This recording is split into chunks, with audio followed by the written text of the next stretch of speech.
Vamos a empezar, ya les comparto la pantalla aquí de AutoCAD. Listo. Eh, Vamos a ver cuál es el archivo, porque a veces, en este caso, este no era. Espérenme que esto a veces me abre como varias cosas iguales y a la final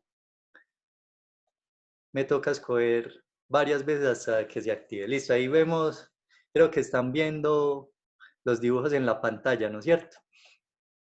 Obviamente yo se los muestro en AutoCAD porque, o sea, mostrar el proceso hecho a mano, pues me demoraría por ahí 3 horas haciendo un isométrico de estos completo. Entonces, por aquí, obviamente la herramienta es más rápida, ¿cierto? Tenemos, ojo, les voy a mostrar para que tengan en cuenta que es un plano de ensamble y un plano de conjunto con un ejemplo simple, ¿listo? Para los que todavía de pronto tienen dificultades en identificar cuál es el plano de ensamble y cuál es el plano de conjunto. Entonces tenemos aquí en la pantalla de la webcam mía, aquí les voy a mostrar qué es la diferencia entre plano de ensamble y plano de conjunto, ¿cierto? Yo tengo este elemento aquí, ustedes saben que es un Sharpie, ¿cierto? Este Sharpie está compuesto por varios elementos. En este caso yo puedo desensamblar la punta del cuerpo del marcador, ¿cierto? Cuando yo tengo un dibujo que representa las dos piezas, ¿cierto? Así separadas, pero alineadas, es el plano de ensamble, ¿cierto? Alineadas porque si vamos a hacer el ejercicio del ensamble, el cuerpo tendría que hacer una trayectoria, ¿cierto? En la cual se tiene que centrar con el agujero de la tapa para poder ensamblarse. Entonces, cuando están así separados y alineados, plano de ensamble. Cuando están juntos, listo, así la tapa y el cuerpo aquí como lo vemos, están unidos, ¿cierto? Las dos piezas unidas en este caso, sería el plano de conjunto, porque ese conjunto de dos piezas en este caso es la que me está armando ese conjunto del marcador completo. ¿Listo? Entonces, conjunto, las piezas unidas y ensamble separadas. Yo les había dado las dos alternativas. De hecho, Mateo y Sergio lo hicieron muy bien. Lo hicieron, creo que inclusive Mateo lo hizo también en vistas. Tenían la posibilidad de hacerlo así como le están viendo aquí en isométrico o hacerlo en vistas, ¿cierto? Entonces, tenemos por acá plano de ensamble y plano de conjunto. ¿Cuál era la mayor, digamos que, o el criterio que ustedes tenían que tener en cuenta a la hora de dibujar esto? Pues primero, que todo debe girar en ese, digamos que en esos planos isométricos que estamos trabajando. Es decir, que como ustedes bien saben, en los planos de ensamble se ven las dos piezas alineadas, pero alineadas en sentido isométrico. Es decir, que si yo voy a borrar estas líneas, ¿listo? Y las voy a volver a hacer para explicarles qué son. En este centro que tenemos acá, pongámoslo, siempre lo pongo de rojo para que ustedes vean que es una línea diferente. Si yo voy del centro del tornillo, llamémoslo tornillo entre comillas, y voy hasta el centro de la tuerca, miren la proyección de la línea verde que va a 30 grados, listo. Mire que pasa por todos los centros de las circunferencias que tenemos adentro, ¿no es cierto? Todos los círculos están como alineados, pero alineados en un sentido isométrico, ¿cierto? Cuando lo hacemos en isométrico, la alineación también va a 30 grados. Listo, ahí estamos viendo la alineación que estaría acorde con el centro o el eje de ensamble, que sería esa línea roja. Es más, aquí yo tenía proyectadas estas líneas desde los extremos de este agujero en la tuerca, porque el diámetro de este agujero es igual al diámetro de la cabeza del tornillo, ¿cierto?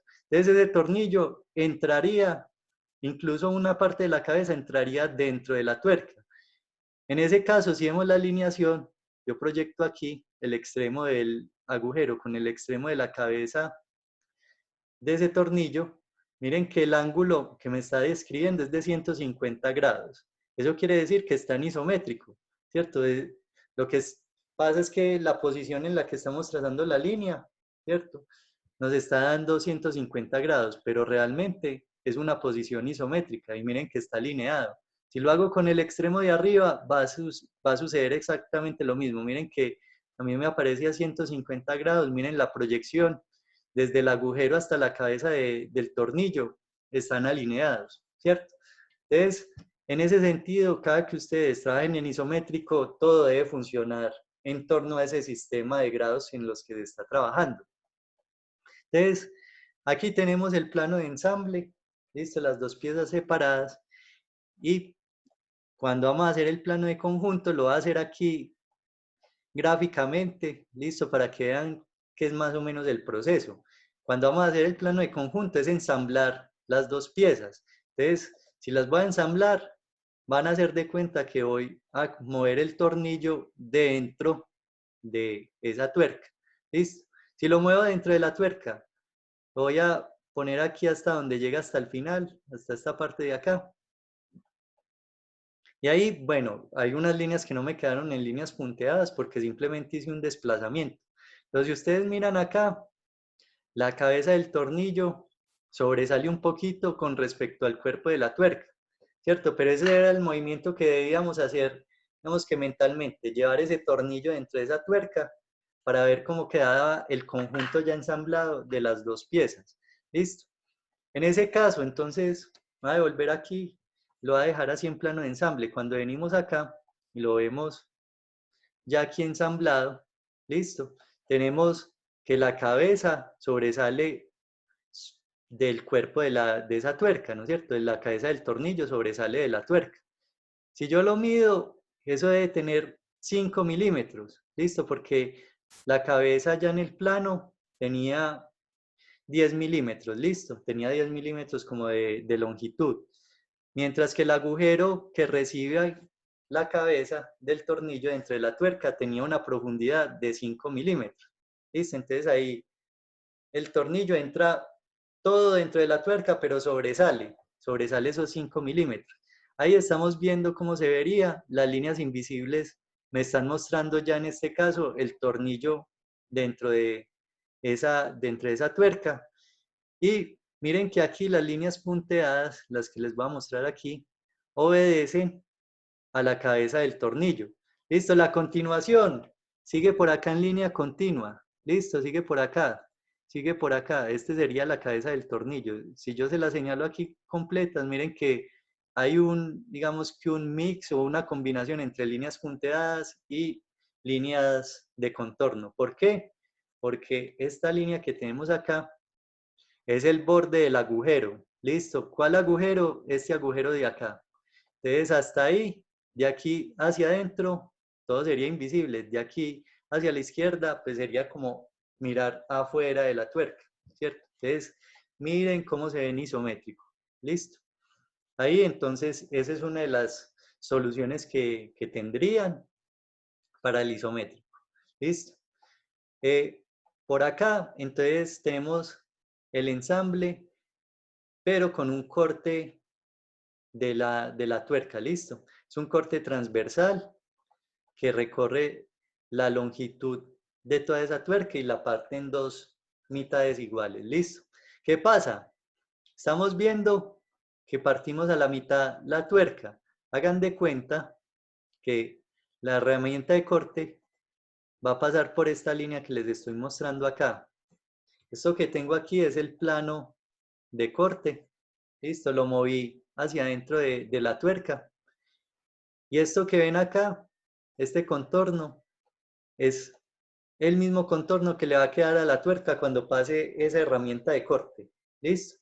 Entonces, como pasa derecho, esa parte de ese corte va a quedar, si ustedes lo ven en un contorno, queda derecha. ¿Listo? ¿Qué tiene de más? Tiene los agujeros por acá en el centro, pero el contorno como tal sería este. Si yo lo mido, lo vamos a medir aquí. ¿Listo? Tiene Pero una pregunta. tuerca. ¿Listo? La tuerca en que tiene este 30 corresponde al diámetro de esta circunferencia que tenemos acá. ¿Listo? Por aquí tenemos 25, que es la distancia que hay de esta circunferencia a esta. De aquí hacia la derecha sigue otro cilindro más pequeño, ¿cierto? Ese cilindro más pequeño tiene un diámetro de 20 milímetros. Aquí se los voy a marcar. Tiene 20 milímetros.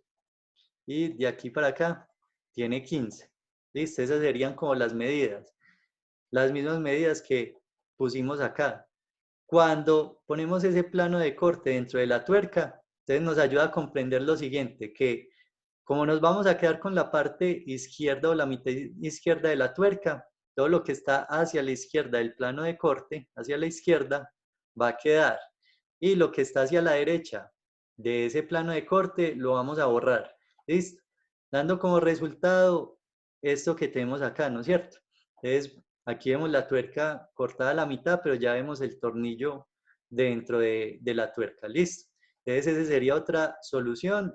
Es un poquito más compleja hacerlo con el corte, a la vez con el isométrico, pero digamos que es más descriptivo, ¿cierto? Esas serían las posibilidades que ustedes tienen para presentar los dos planos, planos de ensamble, plano de ensamble acá y plano de conjunto en el caso de este y de este. Como sé que no todos tienen la facilidad de comprender los dibujos igual, ¿cierto? También está la posibilidad de hacerlo en vistas. Entonces no quiere decir que el que lo haya hecho en isométrico le quedó mejor que el que lo hizo en vistas, ¿cierto? Todo depende del método de representación. Yo sé que este es más complejo, ¿listo? Y que este es más sencillo de hacer, pero las dos son igual de válidas en el tema de planimetría. Entonces, no todos son, digamos que, buenos dibujantes o les cuesta un poquito más comprender las cosas en 3 dimensiones cuando las van a dibujar así. Entonces pueden utilizar el recurso de las vistas, que ustedes ya lo manejan mejor y que son líneas más sencillas para resolver este tipo de planos. Entonces, aquí estamos viendo el plano de ensamble. Listo, tenemos aquí el tornillo al lado izquierdo y tenemos la tuerca acá. Listo. Sea que lo vayan a hacer a mano o en AutoCAD. Listo. Deben de tener presente pues las medidas que les había enviado. Entonces, primero vamos a empezar con la cabeza del tornillo. Ese tornillo tenía 10 milímetros por acá de longitud, 20 milímetros de diámetro y hacemos el rectángulo. Listo. Una cosa muy importante que deben de tener en cuenta, ya sea que trabajen en AutoCAD o que trabajen a mano, es que siempre se deben acostumbrar a trabajar desde el centro de las piezas. Listo, esa es como la referencia más importante. Yo aquí puedo trazar como referencia el centro y voy a hacer una línea que me describa toda la longitud. Le puedo decir que sea de 45 milímetros, que es la longitud total del tornillo. Listo. Ahí estamos viendo la longitud total y empezar a trabajar aquí en esta mitad, por ejemplo, aquí bajo 3. ¿Listo? Aquí entonces voy a desplazarme 20 y aquí voy a subir 5 y voy a hacer la diagonal. ¿Listo? Ahí entonces tendría el contorno de una de las mitades del tornillo. ¿Listo? Esto que tenemos acá, esta línea que les voy a marcar acá sería el centro, ¿no es cierto? Entonces, si del centro para arriba tiene este contorno, en este caso del centro para abajo, deberíamos repetir el mismo contorno y ahí tendríamos completo el tornillo, ¿listo? Esta línea se me puede convertir en una línea de centro, ¿listo? Esa sería la línea de centro que me indica el eje de ese tornillo. Ahí lo estamos viendo, miren que es mucho más fácil en vista. Y vamos a hacer la tuerca. Entonces, por acá tenemos 30, por aquí vamos a hacer 25, vamos a bajar nuevamente 30 y vamos a cerrar aquí. ¿Listo? Puedo nuevamente hacer la línea de centro, por acá tenemos 40, aquí subo 10, trazo hacia acá, subo 10 y la distancia de 15 que tenemos acá. ¿Listo? Ojo que si lo están haciendo a mano, recuerden que las dos piezas deben estar alineadas. Entonces, este centro lo tendrían que proyectar. En el caso de los que trabajan en AutoCAD no hay tanto problema porque yo la puedo hacer aquí abajo donde la hice y finalmente cuando la termine la puedo desplazar aquí, tomar como referencia el centro del tornillo, desplazarme sobre la referencia y dejar la tuerca alineada, ¿no es cierto? ¿Qué le hace falta? Volver esto línea de centro, vamos a volverlo línea de centro y poner las líneas invisibles que hay dentro de la tuerca. Entonces, como ustedes bien saben, ese agujero que tenía la tuerca adentro tenía el mismo contorno del tornillo. Entonces, ¿qué hacen? Hagan de cuenta, tanto que si lo hacen a mano como si lo hacen en AutoCAD, que van a desplazar ese tornillo dentro de la tuerca. Listo, lo vamos a pasar de lado a lado. Miren que llega hasta el borde, ahí hacia la derecha de la tuerca. Lo pongo ahí y ahí tendríamos el contorno del agujero. ¿Qué pasa? Simplemente borramos el tornillo aquí, la cabeza del tornillo que sobresale. Esta línea, esta de acá. Listo, y estas líneas entonces las volvemos en líneas punteadas, indicando que es un agujero que está dentro de nuestra figura. Listo. Entonces, ahí tendríamos ese plano de ensamble. Listo. Si ustedes quieren, lo pueden acotar. Pues la acotación de este es relativamente sencillo. Ahí tenemos ese plano de ensamble. Y el plano de conjunto es más fácil todavía porque ustedes, bueno, en este conjunto la respuesta casi que se las acabo de dar hace 5 minutos cuando moví el tornillo dentro de la tuerca. Es simplemente volver a repetir esto mismo que acabo de hacer. Copiar y pegar. Vamos a copiarlo y lo vamos a pegar por acá. Listo. ¿Y qué hacemos? Simplemente hagan de cuenta que vamos a hacer lo mismo que hicimos ahora, desplazar esto aquí adentro. ¿Listo? Desplazarlo aquí adentro.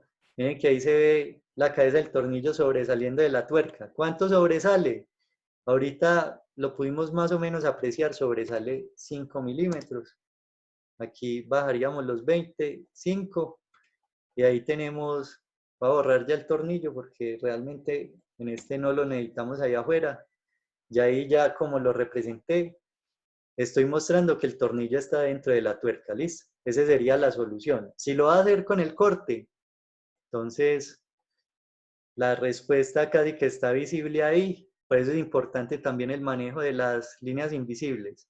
Las líneas invisibles que tenemos aquí en el caso del plano de corte, con la tuerca cortada, va a hacer que el tornillo se haga visible. ¿Listo? Entonces las líneas del tornillo las volvemos visibles. Estos bordes que tenemos acá, voy a borrar esta línea, estos bordes, ¿qué pasa? Si vemos por acá el isométrico, por aquí la herramienta paso derecho y miren que aquí baja en vertical como la cara de la tuerca. Esas líneas que les estoy señalando acá, ¿listo? Estas dos verticales obedecen a este borde, ¿cierto? Este borde de acá y este borde de acá. Cuando hacemos el corte, eliminamos esos bordes. Por eso estamos viendo el tornillo visible, ¿no es cierto? Estamos eliminando esa superficie. Entonces estas líneas ya no me pueden atravesar el tornillo, ¿listo? Sino que deben de ir aquí a los extremos, ¿listo? De aquí a acá y de aquí a acá. Sería una de las soluciones. Y aquí lo mismo. Entonces, hasta acá y hasta acá. ¿Listo? Eso me está mostrando que ese tornillo está visible. ¿Y cuál es el otro elemento indispensable a la hora de hacer cortes? Pues el hachura de corte, las líneas aquí. Espérenme, yo miro qué contorno no tengo cerrado. Voy a volver a hacer este contorno para poder que me quede el hachurado solo en la tuerca. Listo. Entonces, vamos voy a repasar un poquito en esta línea y vamos a poder hacer el sombreado con el hachura de corte.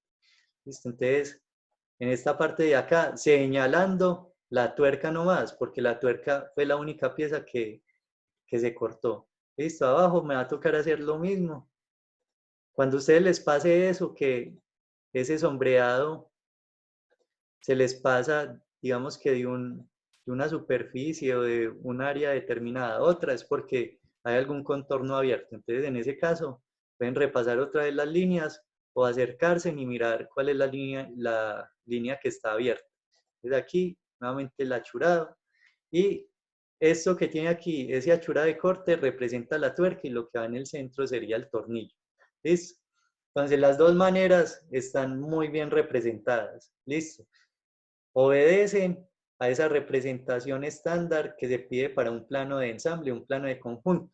Ya depende de los recursos y de la capacidad de cada cual para dibujar, ¿no es cierto? De todas maneras, los isométricos a veces cuestan, entonces, si se vuelve muy difícil el proceso, pueden recurrir a este tipo de ejercicios con vistas y va a tener, digamos que el mismo efecto, ¿no es cierto? Ahí tenemos las dos soluciones para ese ejercicio que deben de entregar para esta semana. ¿Listo? Igual, la mayoría de ustedes ya lo han hecho. Gerson, Sergio, Mateo hicieron muy buen trabajo. En algunos casos hubo, no recuerdo quién, pero cuando hicieron el ensamble borraron esta línea de acá del borde del agujero. ¿Listo? Pero son errores, digamos que pequeños, que son entendibles a la hora de pensar, bueno, es la primera vez que estamos haciendo este tipo de planos, a veces cuesta saber cuáles son las líneas invisibles, cuáles quedan, pero eso se va logrando a medida que se van haciendo como estos ejercicios, ¿cierto? Es algo más de observación. Entonces, les voy a compartir un plano que me pareció muy importante y muy interesante dentro de esta misma temática, que es un reflejo de para qué nos sirven los planos realmente, ¿no es cierto? Entonces, ya se los comparto, aquí inclusive lo tenía ya listo para compartírselos. Espero que ahí lo estén viendo. Listo. Esto es un plano original. Es el plano de la cafetera Moka. Entonces, es un elemento, es un producto que, si bien no todos lo tenemos en la casa, alguna vez lo hemos visto, ¿cierto? Entonces, quiero que vean el plano. Este fue el plano que se presentó para la patente de este producto. O sea, esto se llevó a una oficina de patentes y es un diagrama que está mostrando el plano de conjunto de la cafetera. Yo tengo una acá, si me esperan unos momenticos, les puedo mostrar la cafetera física para que entiendan qué es lo que están viendo aquí en el plano, aunque yo pienso pues que está muy bien descrita aquí en el plano, ¿cierto? De todas maneras, si ustedes ven acá, están viendo una parte del ensamble y del conjunto y otra parte que les está mostrando la funcionalidad de la cafetera, ¿cierto? Entonces vemos que aquí está ensamblada completamente. La cafetera consta más o menos de una, dos, tres piezas, en este caso, que se pueden desensamblar y ya completo el conjunto tendría más o menos 10 piezas, ¿no es cierto? Con las piezas de sujeción, con esta agarradera de acá de la tapa, con esta agarradera que tenemos acá. Entonces, Pero esas comitas, ¿qué significan? ¿Eso qué? ¿Como un prima o qué?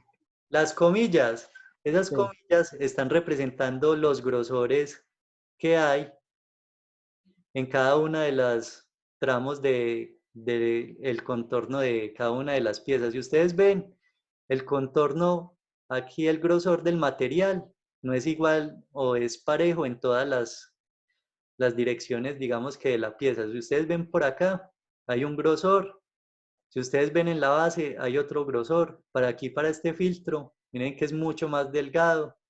eh, y así sucesivamente. Listo, pero son indicaciones donde está mostrando esos grosores. De hecho, aquí en este 6 que están viendo acá, obedece aquí hay una rosca. Espérenme por ahí 2 minuticos y traigo la cafetera para que puedan ver el objeto en el plano y el objeto en la vida real. Listo. Entonces ya vengo con la cafetera. Vayan viendo el plano y ya las traigo para que la vean.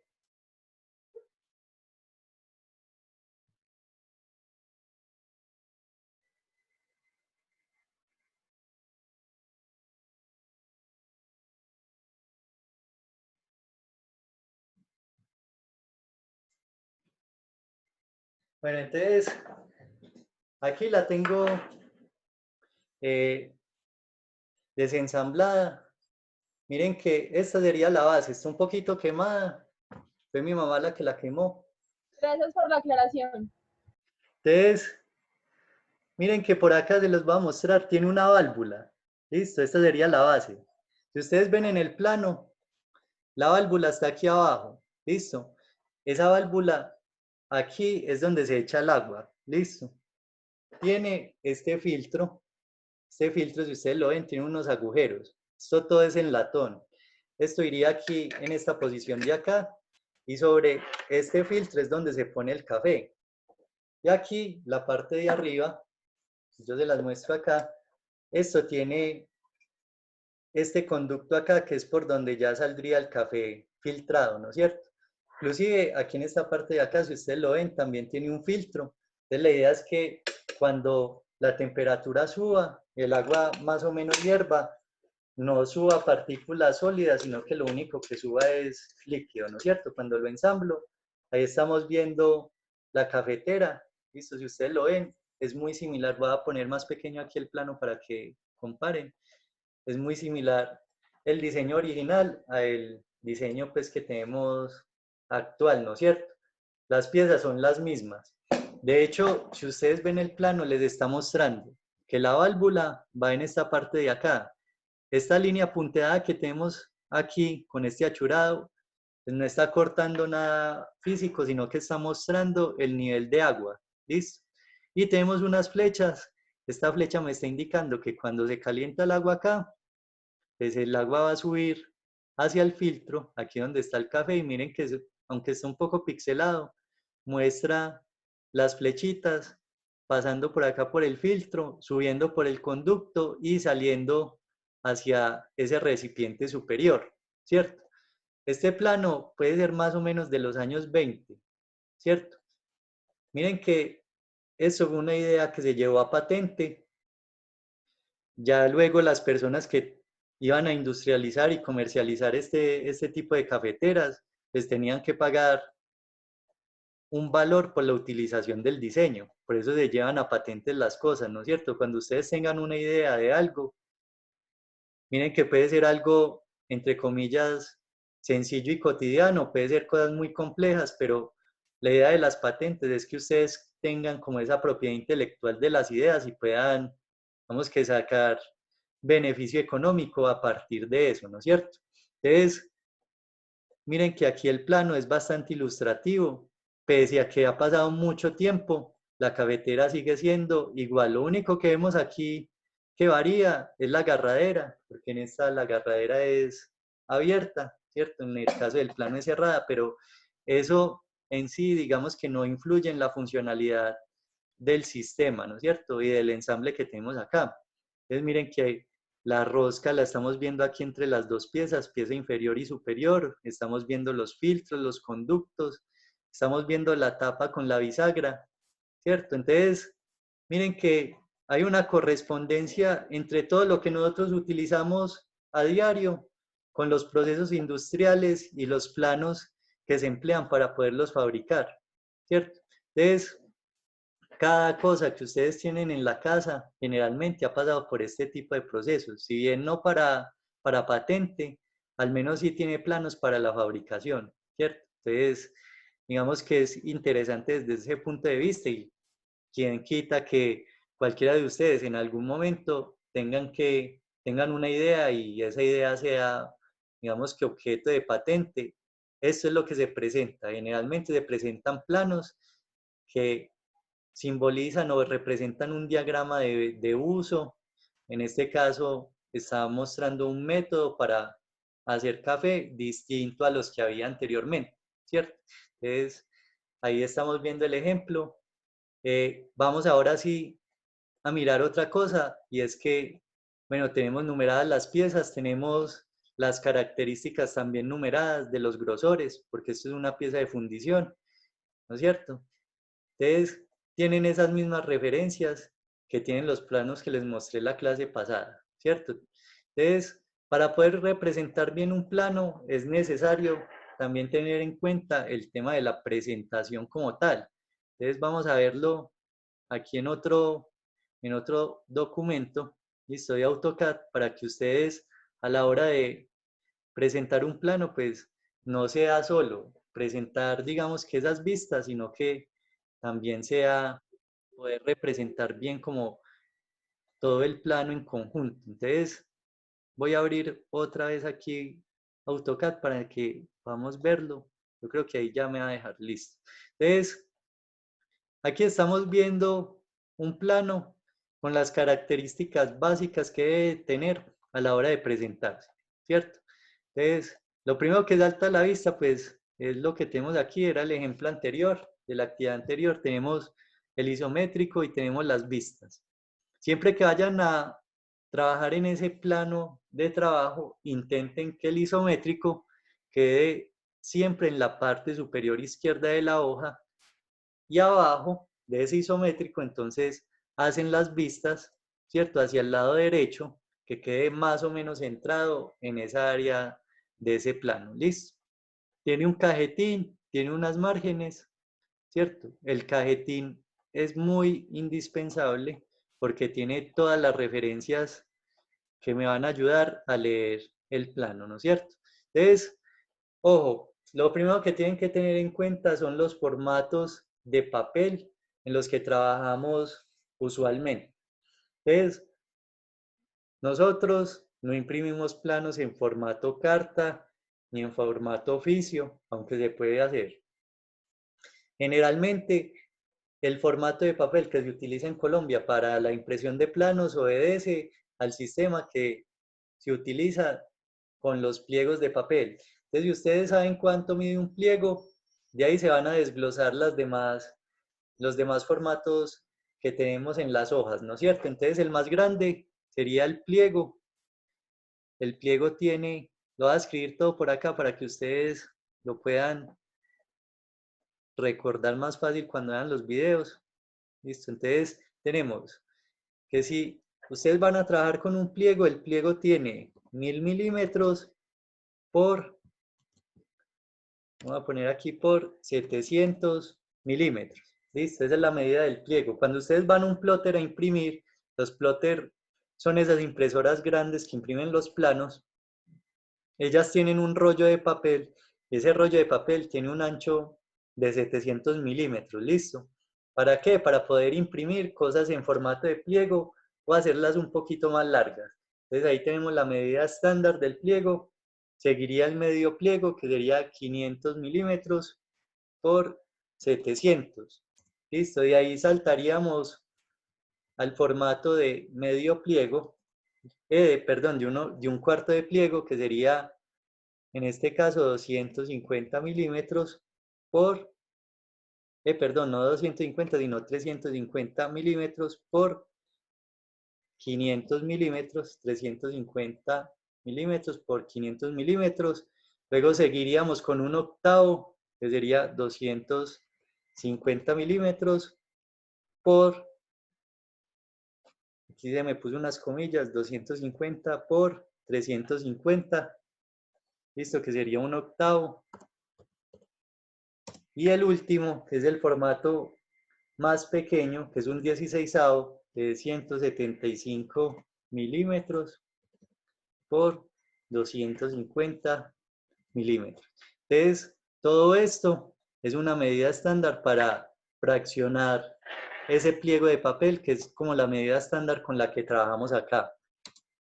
En el formato americano está el formato carta, formato tabloide, formato, bueno, hay varios que inclusive aparecen ahí. No recuerdo los nombres en este momento, pero tabloide viene siendo más o menos como este formato de 250 por 350, que es como un afiche más o menos.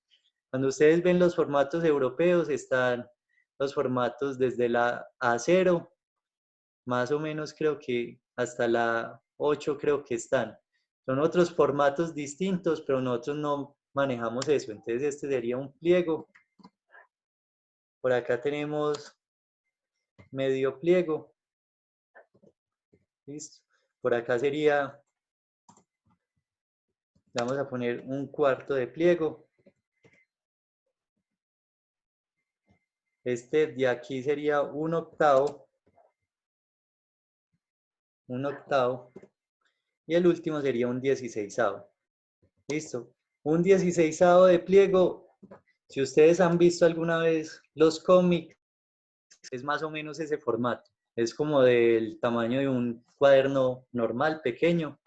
Ese sería como el formato de un 16avo. Entonces este es el más pequeño y este sería el más grande. ¿Listo? ¿Qué pasa? Todo está orientado para que lo que va dentro del plano, el cajetín y las márgenes, se adapte a estas medidas que tenemos acá. Por algo, generalmente se empieza a trabajar siempre desde un octavo de pliegue. ¿Listo? Porque el cajetín, al ser una parte importante del plano, tiene unas medidas estándar. Yo en el correo que les envié esta semana, de hecho, les mandé las medidas que tenía el cajetín. Entonces, en el caso de que vamos a trabajar ya sea a mano en AutoCAD, vamos a tener presente ese formato de papel. En este caso, yo voy a escoger un octavo de pliego. ¿Listo? Entonces, el octavo ya sabemos que tiene 350 milímetros por 250 milímetros. Y aquí entonces cerraríamos el rectángulo. Pues el que lo tiene a mano no tiene que hacer el rectángulo, el que está trabajando en AutoCAD, esto es un paso relativo. Es decir que ustedes saben que el plano de trabajo en AutoCAD prácticamente es infinito, ¿cierto? Entonces ustedes podrían trabajar en escala 1 a 1 lo que ustedes quieran hacer. Pero a la hora de imprimir, cuando ustedes lo llevan a esa impresora, el programa lo que hace es comprimirlo al formato que ustedes hayan escogido. Hace como la tarea de escalar el plano para acomodarlo dentro del plano. Si ustedes están trabajando en escala 1 a 1, él les va a mostrar en qué escala se los redujo, ¿no es cierto? Pero a la hora de que ustedes estén trabajando con un plano escalado y no tengan presente el formato de papel, cuando ustedes lo lleven a esa impresora, o se los puede volver más pequeños, se los puede volver más grande. Entonces ustedes, digamos que están trabajando en escala 1 a 2, ¿cierto? Y resulta que era una cosa muy grande y lo llevaron a formato de un octavo. Ahí ténganlo por seguridad que no les va a quedar en escala 1 a 2. Ese plano va a quedar en una escala distinta. Por eso cuando estamos pensando en imprimir, muy importante tener presente ese formato de papel, ¿cierto? Entonces, no está de más dibujarlo y saber cuál es el área con la que voy a contar para hacer esa impresión y que si lo estoy trabajando en escala 1 a 1, 1 a 2, 1 a 3 o lo que sea, lo que estoy haciendo aquí cuando lo imprima va a quedar con esa misma medida. ¿Listo? Entonces, vamos a hacer la margen. Las márgenes generalmente para que les queden bien, las pueden hacer de 20 milímetros por todos los lados. ¿Listo? Entonces, hacen las márgenes de 20 milímetros. Aquí las voy a hacer en esta esquina. Listo. Y vamos a trazar acá el rectángulo. Entonces tiene 20 milímetros por todos los lados. Vamos a acotarlo para que ustedes vean las medidas. Aquí tenemos 20 y por acá también tenemos 20.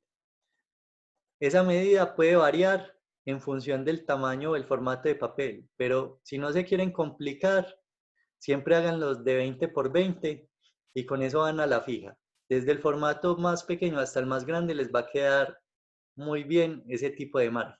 Ahora el tema del cajetín, el cajetín que vemos aquí en la parte derecha, hagan de cuenta que es como una escarapela, ¿cierto? Tiene como información ahí de la identidad del plano. Siempre va en la esquina inferior derecha, dentro de las márgenes. ¿Listo? En este caso, el cajetín estándar tiene un área de 180 milímetros por 54. ¿Listo? Ahí lo tenemos en esta posición. Esto obedece a que ya no es tan necesario porque ustedes saben que el tema de la informática ha cambiado rotundamente como las maneras de trabajo de la ingeniería, ¿cierto? Entonces, muy posiblemente, entonces ya contemos con modelos tridimensionales o que los planos estén en escala 1 a 1, ¿no es cierto? Pero de todas maneras, esto cumple una función de identidad y de identificar las características del plano. ¿Listo? Aquí vemos que es un área de 54 por 180 en la esquina inferior derecha. ¿Qué información va dentro de ese plano o dentro de ese cajetín? Primero, tenemos todas estas cuadrículas. Listo, yo les mandé las medidas, pero si quieren las repasamos acá. Estos cajoncitos tienen 6 milímetros de alto. Los que lo estén haciendo a mano, porfa, lo pueden redondear no tengo problema con eso, porque de todas maneras, para escribir, aunque hay un tipo de letra técnica que se debe aplicar, es muy difícil que uno haga letras de medio centímetro, ¿no es cierto? Entonces, digamos que ahí lo podrían redondear a 5 milímetros o llevarlo un poquito más grande. Aquí vemos que ese 54 está repartido en 1, 2, 3 y 4 tramos de 6 milímetros y este grande de 30, ¿cierto? Por acá, en esta vertical, en estas columnas, también hay unas medidas que ustedes pueden redondear porque no todas tienen la misma medida. Este tendría 20, el que sigue este de la fecha tiene 18, el de los nombres tiene 22, listo, miren que van variando un poquito las medidas, pero cuando ustedes lo hacen a mano lo pueden redondear. Aquí tenemos 30 y por aquí, que sería el más grande, sería de 90, ¿no es cierto? Que iría como hasta la mitad del cajetín. Listo, esas son como las medidas. ¿Qué pasa? Esto me va a ayudar a identificar varias cosas. En este lado de acá tenemos quién dibujó el plano, tenemos la fecha en que lo hizo, el nombre y la firma. Luego en la parte de abajo tenemos quién revisa la fecha, el nombre y la firma de quien aprueba. Ojo que los ingenieros, cuando tienen tarjeta profesional, están en la facultad de firmar ciertos planos. Entonces, cuando ustedes les pidan firmar un plano, mucho ojo con lo que están firmando. ¿Listo? Entonces, aquí esto les puede parecer que es simplemente un tornillo y una tuerca, son dos piezas y les parecerá una bobada, ¿no es cierto?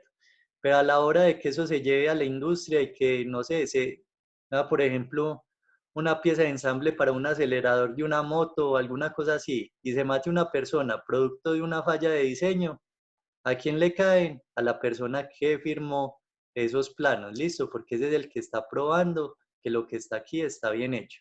Entonces, la firma aquí, tenemos las unidades de medida, tenemos que es en milímetros para no estar poniendo en cada una de las cotas 22 milímetros, 30 milímetros.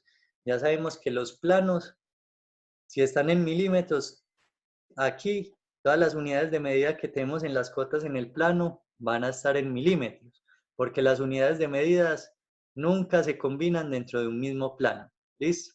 La escala, muy importante, aquí la tenemos, escala en este caso 1 a 1. Ya ustedes, dependiendo de la escala en la que estén trabajando, llenan este cajoncito de acá. En este grande que tenemos acá sería el nombre de la pieza o del plano, ¿cierto? Algo que nos identifica que estamos viendo acá. Tenemos en este de acá la razón social. Siempre se pone a quién va dirigido el plano, dónde están trabajando, ¿cierto? En qué institución se está haciendo el proyecto.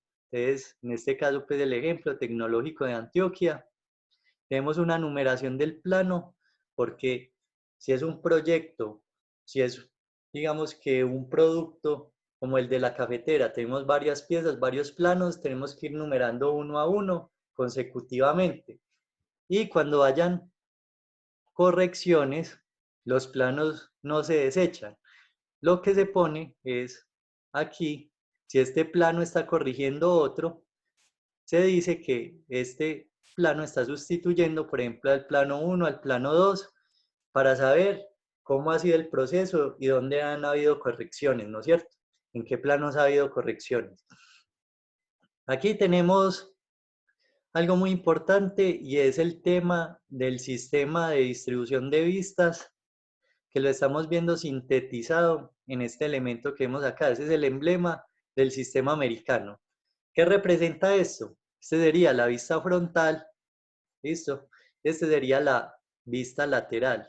Siempre se hace estos dos elementos, que sería como una pieza cónica. Este sería el frente, ¿cierto? Desde el frente vemos dos círculos y desde el lado vemos un trapecio. Entonces, lateral derecha y frontal. Cuando lo vamos a hacer en sistema europeo, entonces vamos a pasar esto por acá, lo voy a copiar. Entonces, sería para el sistema americano y en el sistema europeo, pues muy sencillo. Todo esto es estándar, entonces no hay que echarle mucha cabeza, ¿listo? En el sistema europeo, entonces esa lateral derecha la vamos a pasar ¿hacia dónde? Hacia la izquierda. Y aquí tendríamos el símbolo para el sistema europeo, donde tenemos frontal y lateral derecha. ¿Listo? Y por acá tenemos sistema americano, donde estamos contando también con la frontal y la lateral derecha, que varía la posición de esa lateral. Entonces, con ese símbolo ya representamos ese sistema. ¿Listo? Hay otras anotaciones que por ahora no son tan necesarias. ¿Listo? Con estas que ustedes trabajen cuando van a hacer los planos es más que suficiente.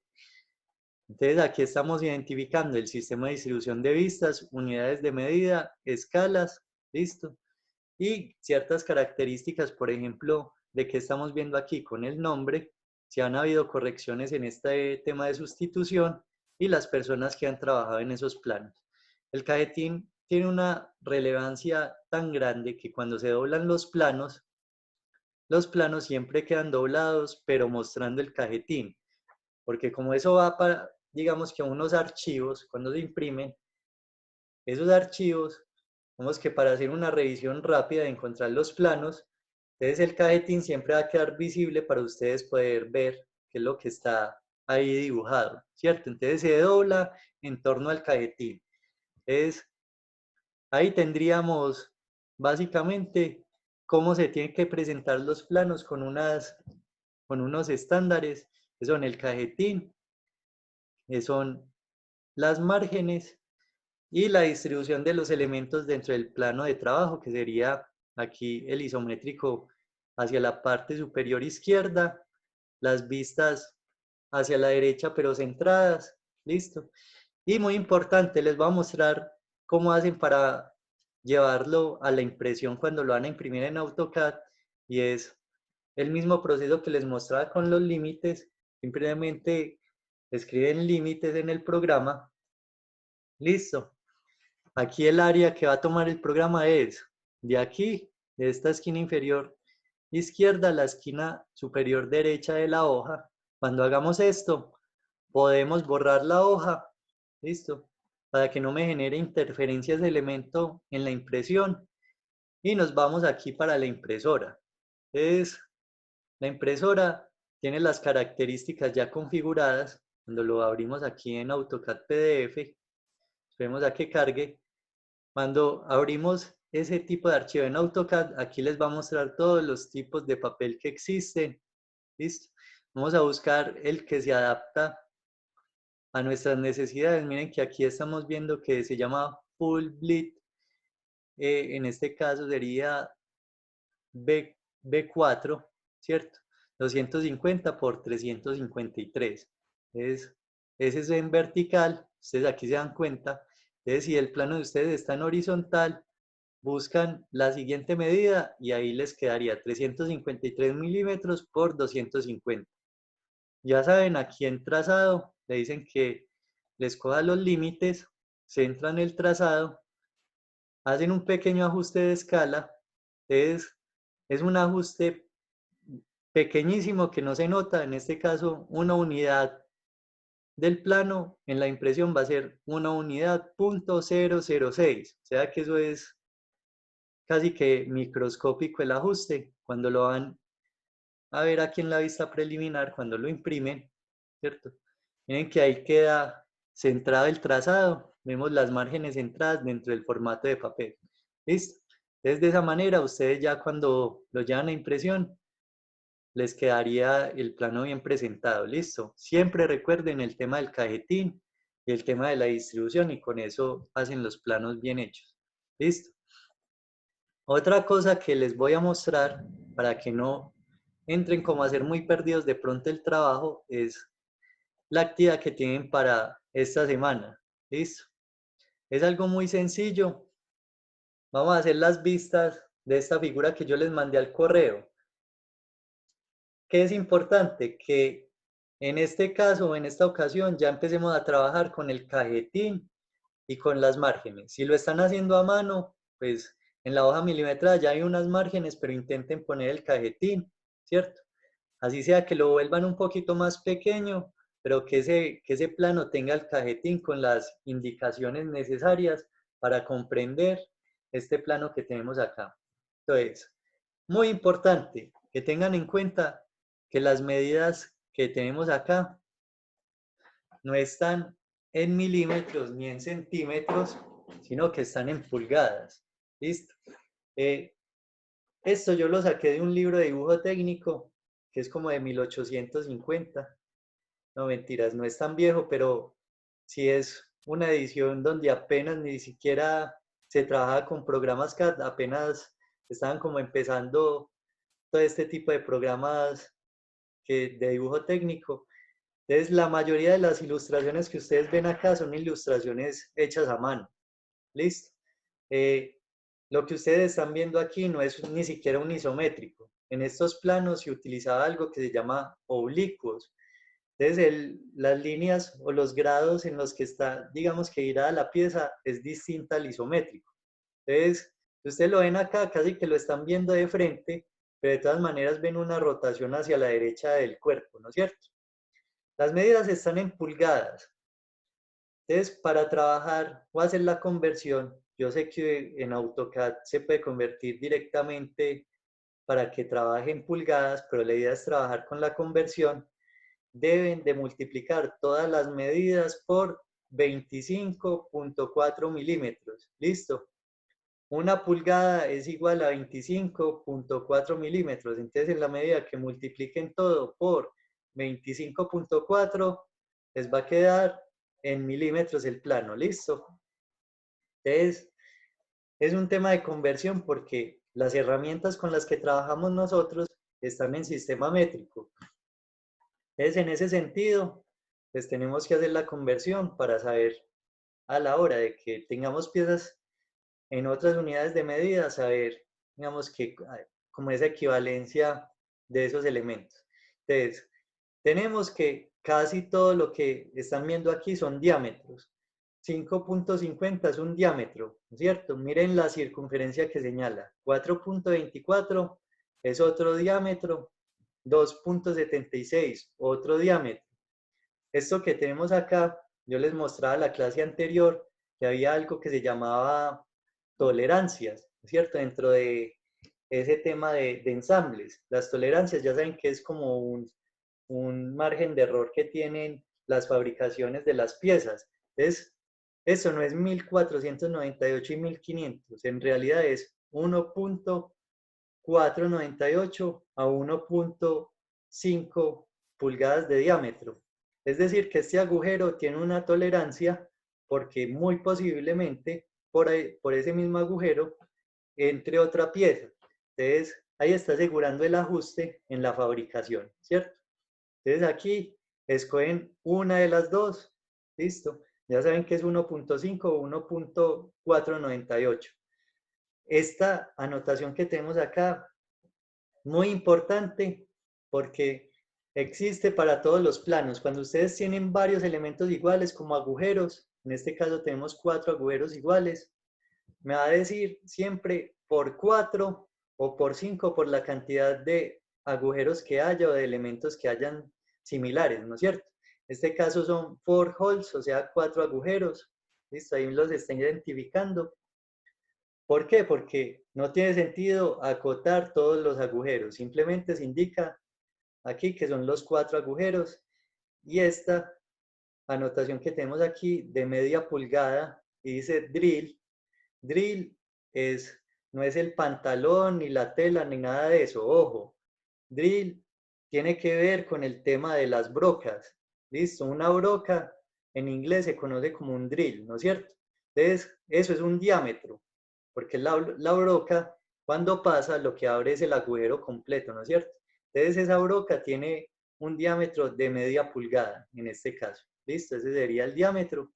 Por acá tenemos algo que se llama fillet and rounds, y eso tiene que ver con el tema de los redondeos de las esquinas. Ustedes ven que aquí los bordes están hechos como con unas lineecitas, como con unos pelitos. ¿Listo? Cuando están así, digamos que están representando que el borde no es, digamos que una esquina recta, ¿cierto? Una punta, sino que está redondeado. Ahí les están diciendo que el redondeo es de 0.12, ojo, 0.12 pulgadas. ¿Listo? Si quieren pueden obviar estos redondeos, porque en las vistas pues, se pueden hacer en AutoCAD muy fácil, pero vemos que no es tan necesario. Y vamos a tratar el tema de las profundidades, ¿cierto? Este es un cilindro que sobresale de la base. Vemos que este 2.12 está señalando desde la parte de atrás de la pieza hasta la parte de adelante del cilindro, ya que es la longitud completa de la figura que tiene 2.12 pulgadas, ¿no es cierto? Aquí tenemos otra medida de 0.75 que es el grosor de la base, ¿cierto? Esta basecita que tenemos acá. Mucho ojo que en el tema de acotación aquí está bien claro que el 0.75 está integrado en el 2.12.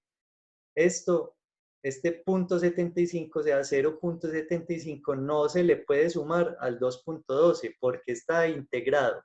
Por eso la cota la vemos dentro de la cota general que tenemos acá. Listo, mucho ojo con esa medida. Entonces, ¿qué van a hacer ustedes? Vista frontal y vista lateral dentro de un formato de papel, listo, con su cajetín y su margen. El que quiera hacer el isométrico lo puede hacer. Realmente no es una pieza difícil de hacer el isométrico en AutoCAD. Entonces, si ustedes lo quieren hacer, lo pueden hacer para que empiecen a practicar. Y muy importante tener en cuenta el tema de este corte que tenemos aquí de 1/4 de pieza, listo, que también debe estar dentro del plano, listo. Entonces, es un ejercicio simple porque si ustedes lo ven de frente son puras circunferencias y de lado prácticamente son 2 rectángulos, ¿no es cierto? Entonces, lo que quiero realmente con esto es que ustedes empiecen a hacer una lectura de esas cotas sin importar qué sistema o qué unidades o qué idioma les esté mostrando el plano, ¿cierto? Muy posiblemente ustedes van a poder ver planos que no están en español, que no están en sistema métrico, que tienen diversas características, pero lo ideal es aprender a poder leer como cada una de esas características. Listo. Entonces, muchachos, esa es la actividad que tienen para dentro de 8 días. Ya saben, el que lo quiera hacer en AutoCAD, lo hace en AutoCAD. El que lo quiera hacer a mano, lo hace a mano, pero siguiendo las características que les di y que quede bien dibujado. ¿Listo? Entonces, Es que ahí me confundí. Entonces, ahí, ¿cuál sería, digamos, que el radio principal? O sea, la medida de todo el círculo afuera, si, el de afuera afuera.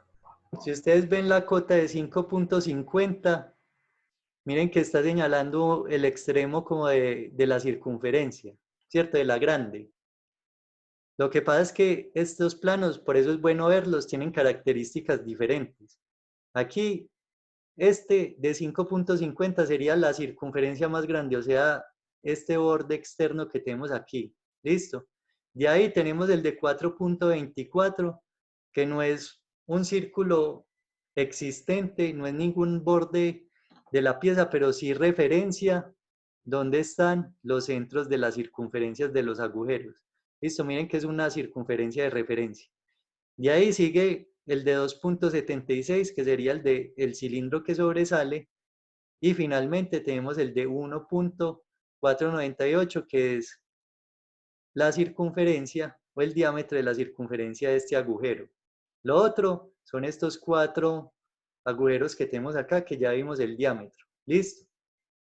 Este es un plano que, si ustedes lo logran hacer, se van a dar cuenta que es muy sencillo. ¿Listo?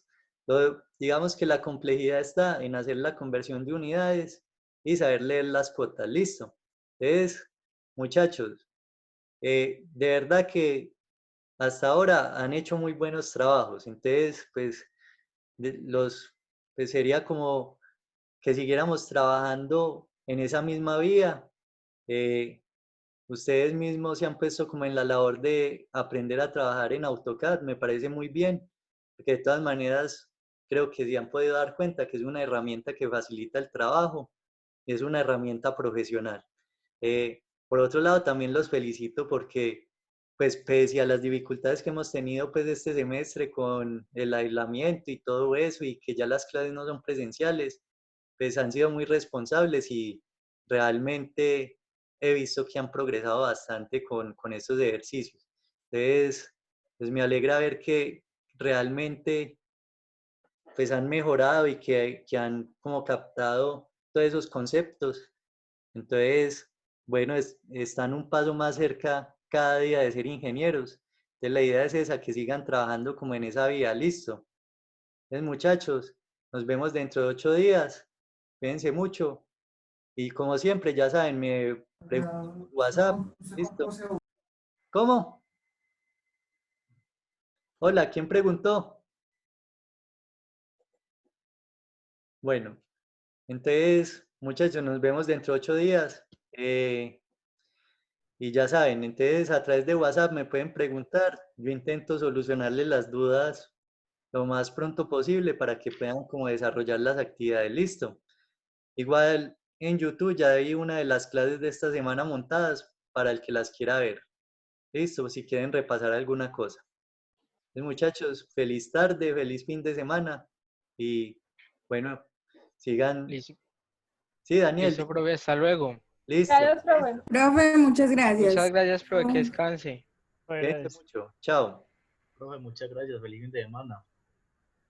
Listo, lo mismo.